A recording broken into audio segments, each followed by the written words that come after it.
Wednesday class, we're talking about World War One.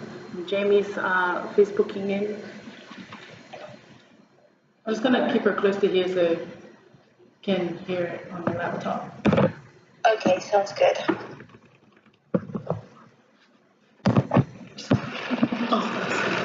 Okay. Alright, cool. So, No, I can. oh, Well, I know. See, I don't actually want to talk about it. Oh, we can put it on okay. there. So the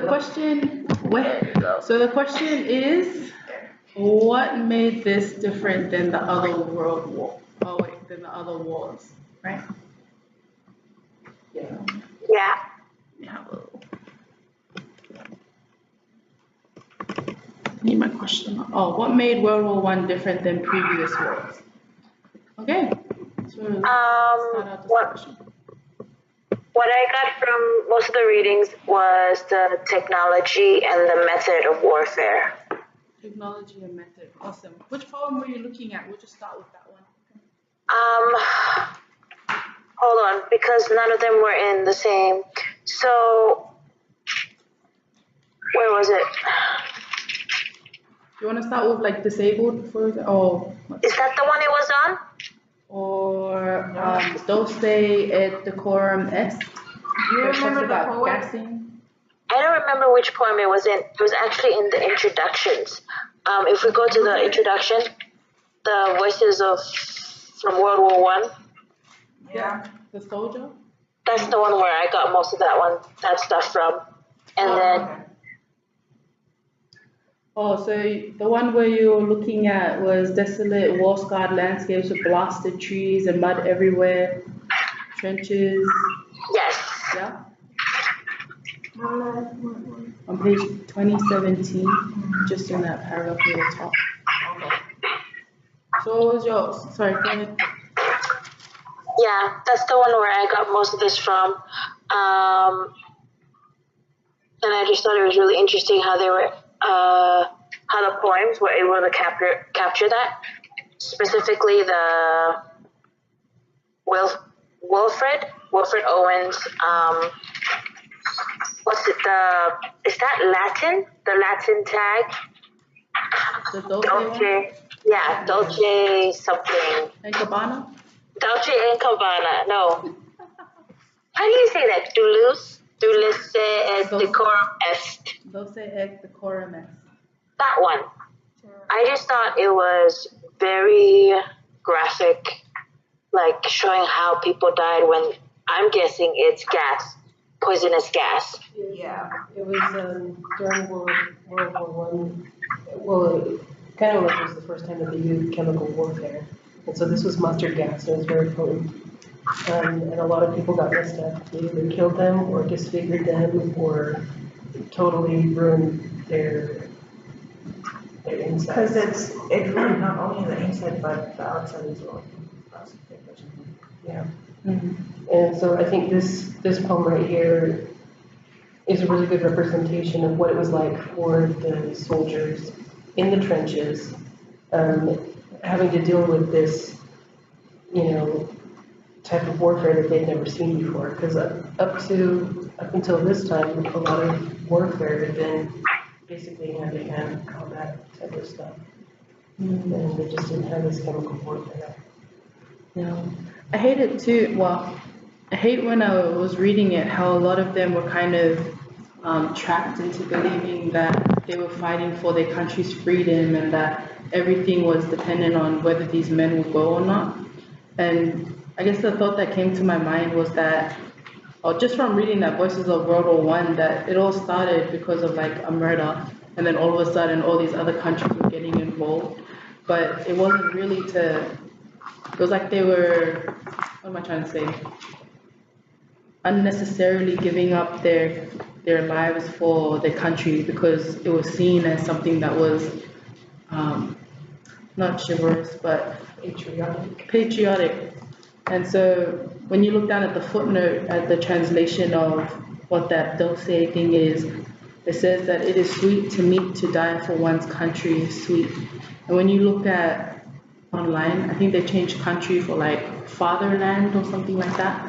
And so a lot of times I think people were just deluded into this glorified sense of what the war was. But what it really was a lot of dead people and injured people. And in this poem itself, it talks about how, you know, they lost their boots, they limped on one leg, they had a lot of blood, they went lame, they went blind, drunk with fatigue, deaf from all the cannons firing. And so I think if they knew what it was really like, perhaps they would have like not gone.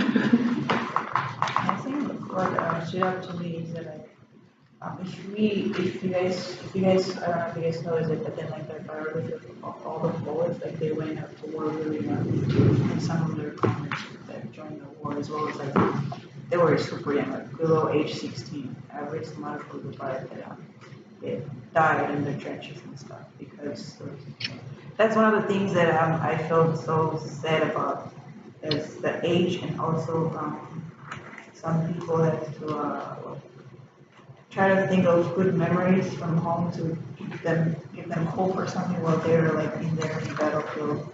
And I mostly really like Wilfred Owen's poems out of all this because in his poem Anthem for Doomed Youth, really has a lot of like alliterations and all those other devices that kind of like trying to show us what really happened, what really is happening in the battlefield, like what you're seeing. Like, sometimes people are so proud to go out there and fight and all that, but what they don't get is like soldiers are like slaughtered like animals out there. And also in this poem, it shows how like machine guns was like one of the things that I think is one of the what makes World War I different from other wars because well actually it's the first time they used machine guns and stuff there. But in this poem, it shows it in line 3, 2 and 3, line 2 and 3. On page 2034. Yeah. The first verse, I found it really interesting how it's an anthem for doomed youth, like anthem as in, and then I looked at the first verse and how many in like nearly every line is a word that's supposed to be a representative of sound, like passing bells, only stuttering rifles, like the prayers, orisons, there's no voice of mourning, save the choirs, the shrill wailing shells, and the bugles calling them from sad shires. I really liked how he was able to, within that whole verse, just use a sound. Like, I felt like I could hear it as I was reading. I think it makes sense, like, because like, it seems like there is no, like, a proper burial and stuff for them in the field, instead of, like, in American stuff, do they bring a bell or something when there's a funeral? Do they what? Bring a bell? Bring a bell or something like that to mark someone's death. When they're doing a funeral for an army vet, they do a 12 gun salute. Okay. And they also play taps. Okay. So if it's a bugle song. I just thought maybe because of the sounds of the guns, instead of like that proper traditional way of doing it, it's just the sounds of the gun out there for them when they die. Yeah. Did America have conscription? Like where you had to sign up at a certain age? Is it drafted? They got drafted? The draft didn't start until I think either World War II or after. Because there was definitely the draft for the Vietnam War and the Korean War. Because in Australia, like the equivalent of that word is conscripted. So that means that they have to go to war at a certain age, unless health prevents them from going. And that's kind of what I thought about in Disabled. The other poem from Owen. But what I liked about this is in the second stanza, it says, in the old times before he threw away his knees, now he will never feel again how slim girls' waists are or how warm their subtle hands.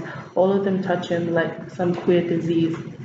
And so when I was reading that, I was kind of thinking how a lot of them, well, here it says he threw away his lease. So in my mind, it was saying that he chose to go. He chose to go and be a part of this war. And because he did, this is the consequence that he'll never again be able to have the touch of a woman without them seeming like, oh, ew, you're sick, like, you know, in a different kind of touch kind of thing. And so it just seemed really sad, the whole poem. Well, I think this was more about the aftermath of coming home and what it was like for We these should people. deal with it. Yeah. Because it said that, in here it said that some cheered him home, but not as crowds cheered Cole. And then there's just like, you know, how different it was when they were going to war and how different it was when they came back. It said, because there's this guy and he's observing everything, and he obviously has, you know, lost limbs. And he said, tonight he noticed how the women's eyes passed from him to the strong men at home. So this, to me, it was more like this is the aftermath and what a lot of the vets had to deal with when they got home. And you know, Owen, he would have seen this because he spent some time in recovery in a hospital. I think so this poem is kind of, I don't know if, I think it's similar or they're different from that poem, Recalling War by the next guy. Joyce, move closer to the phone because your voice is so soft I can't hear you. Jamie, move up to us, please.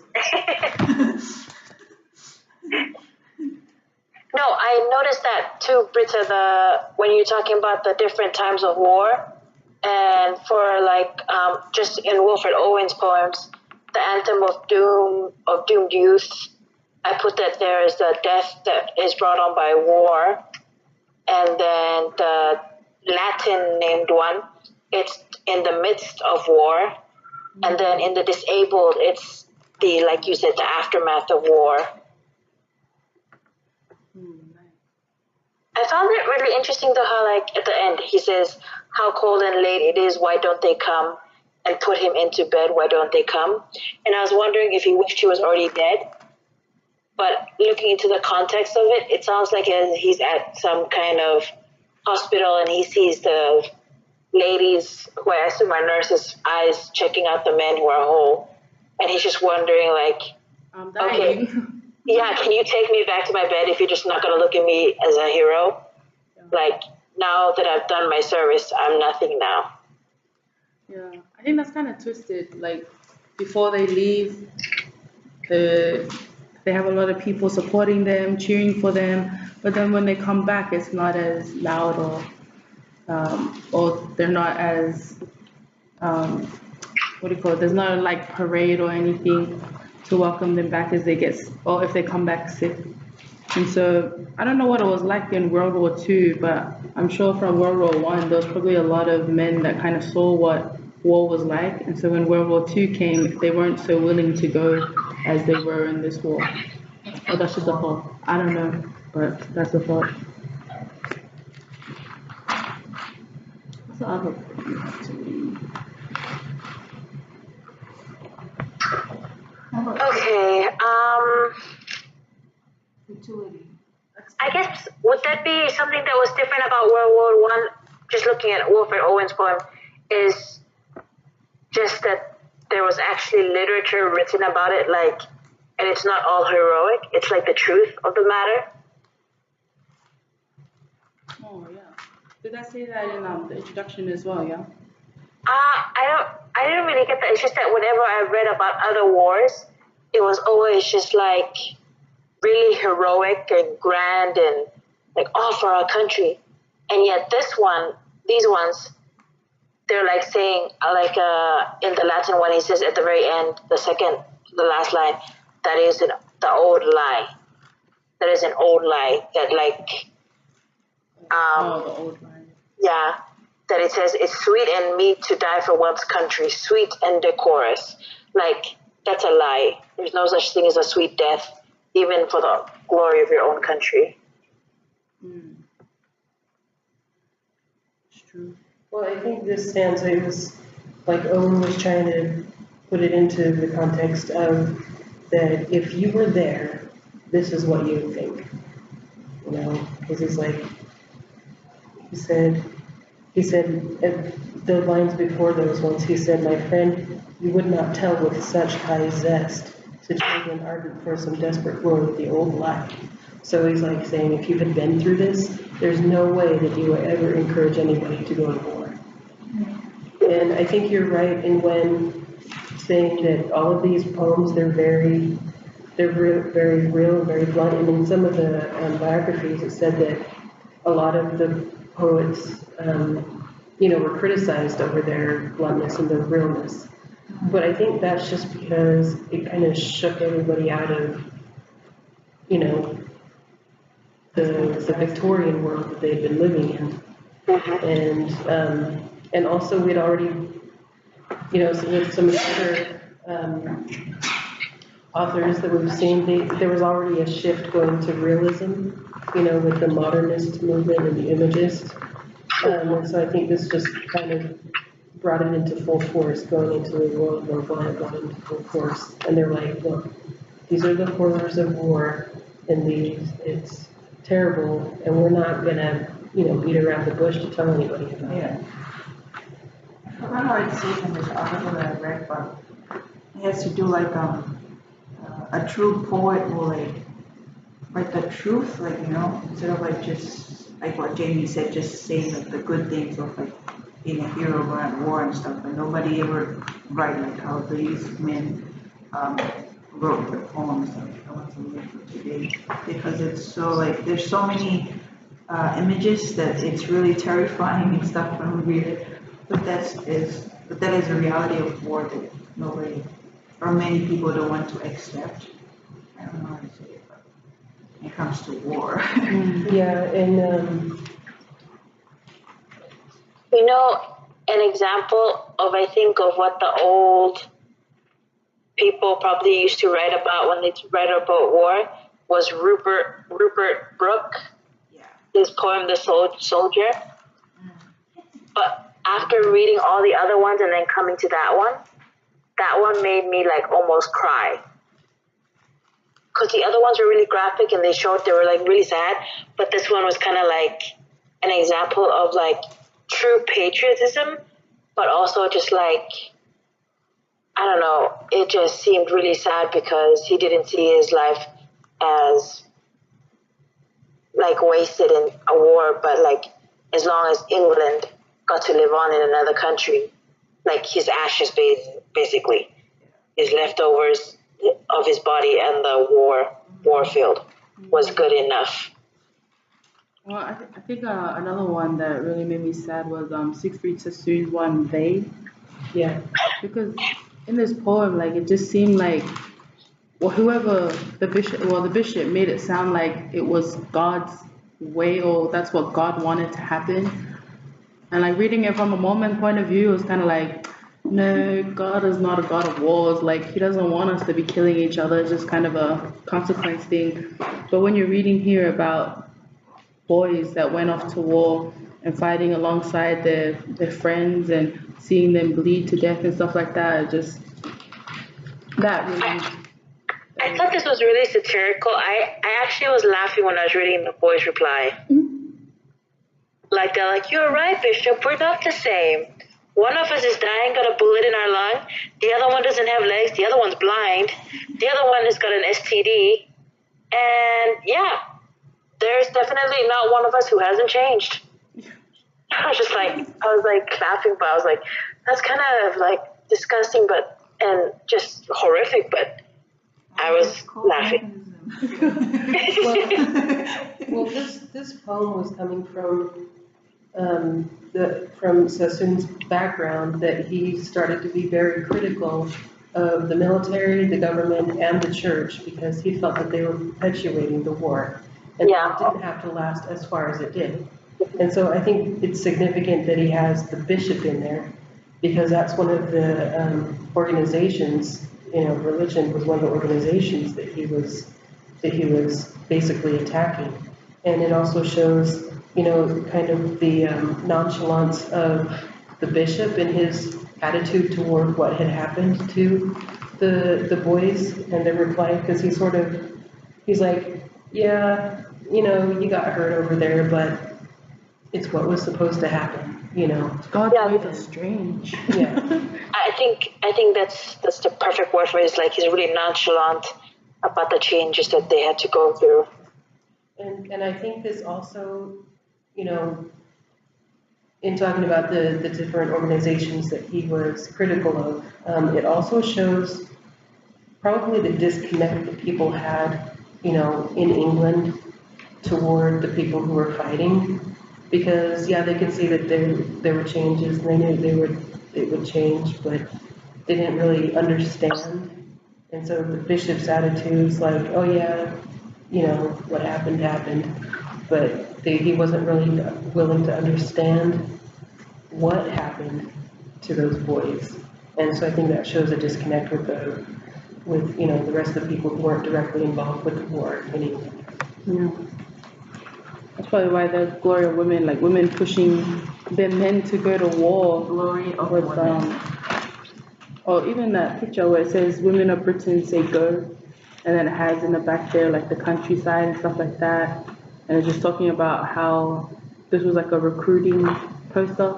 But I think just adding to Britta, I don't think people really understood what was going on. They just knew that it had to happen or that they wanted their men to go. And so they were safe at home though. Nothing was changing for them at home, but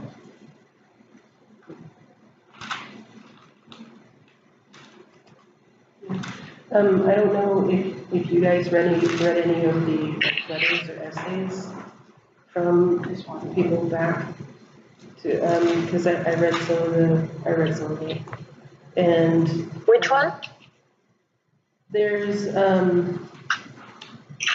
was Owen's letters to his mom. Yeah. And then here's the memoirs of Siegfried Sassoon.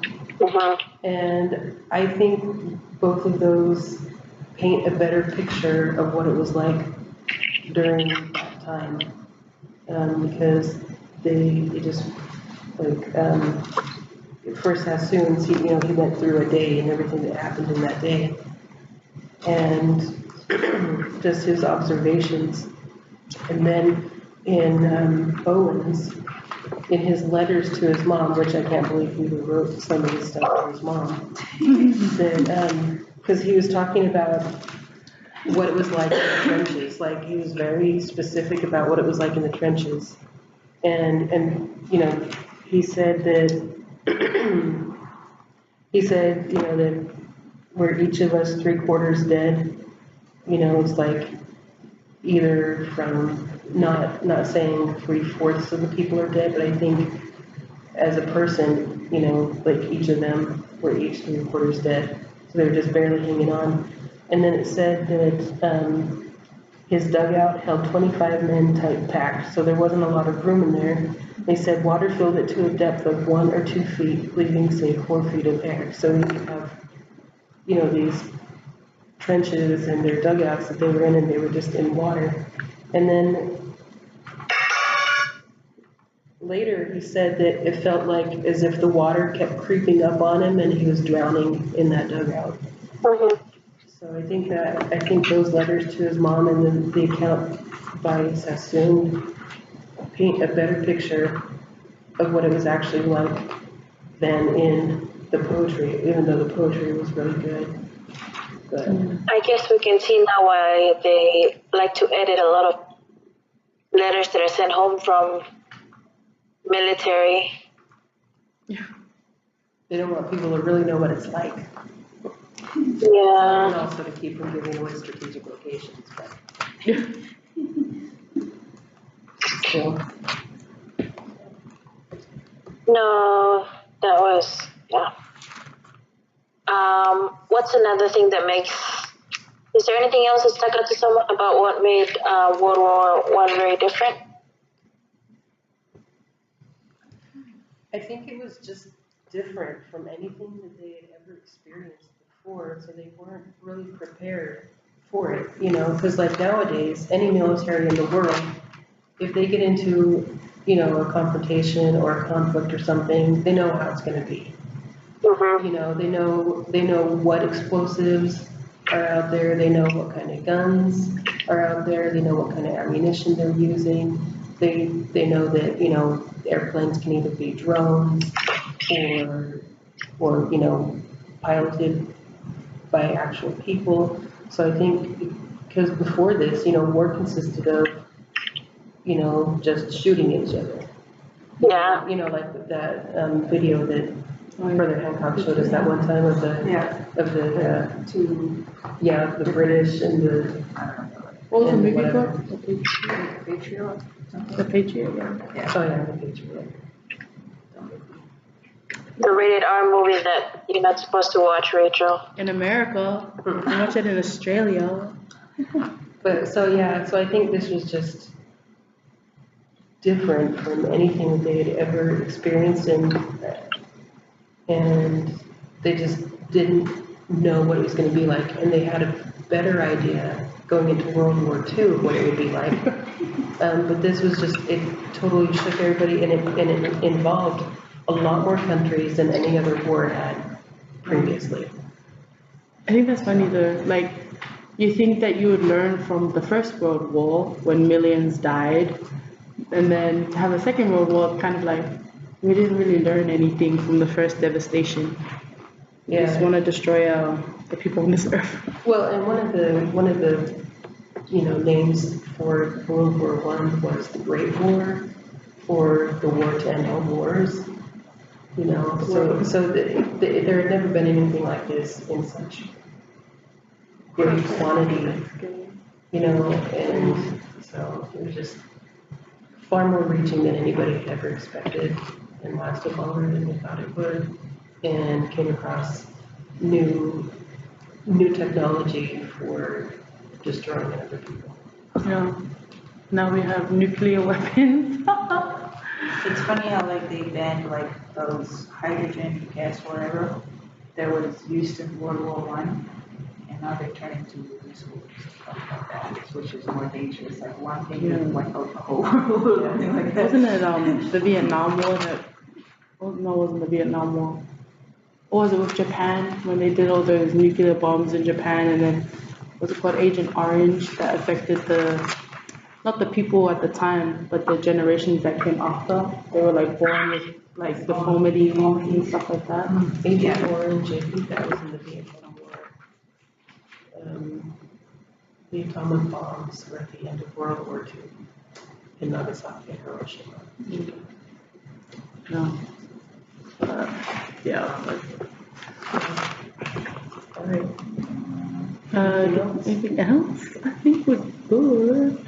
I mean, we didn't talk about the Poe and Glory of women. I don't know if anyone wants to mention anything. Oh, We touched on it, yeah. We touched on it, how it was showing how, you know, men would go for the glory of women. And I think the last 3 lines are really sad because it paints this picture of this mom, you know, knitting something for her son. And it's just like, it doesn't matter because he's just stuck in the mud.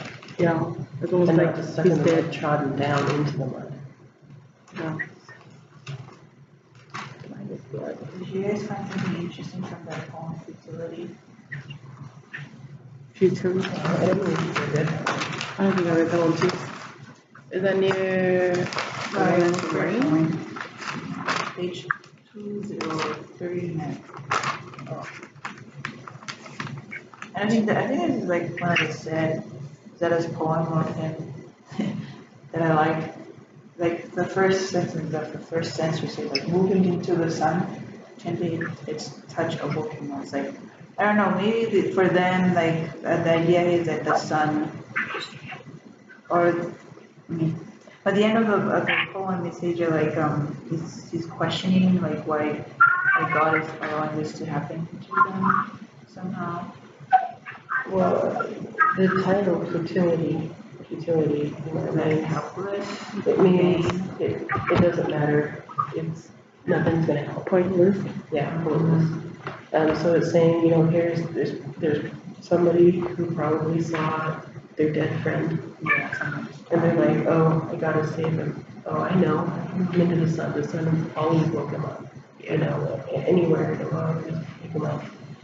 And then, I'm looking at this, and as I read the last line, to break Earth's sleep at all, it would seem to me like he is dead and underground, but somehow, or like, you know how like when the men were dead, they were just kind of left where they were lying. So, I don't know, for me it seems like he's saying, like, if you come too late, too little too late, son, I'm already dead, I'd rather just die now. Do not break the earth's sleep to get me out of this. Oh, a main fatuous sunbeams toil to break Earth's sleep.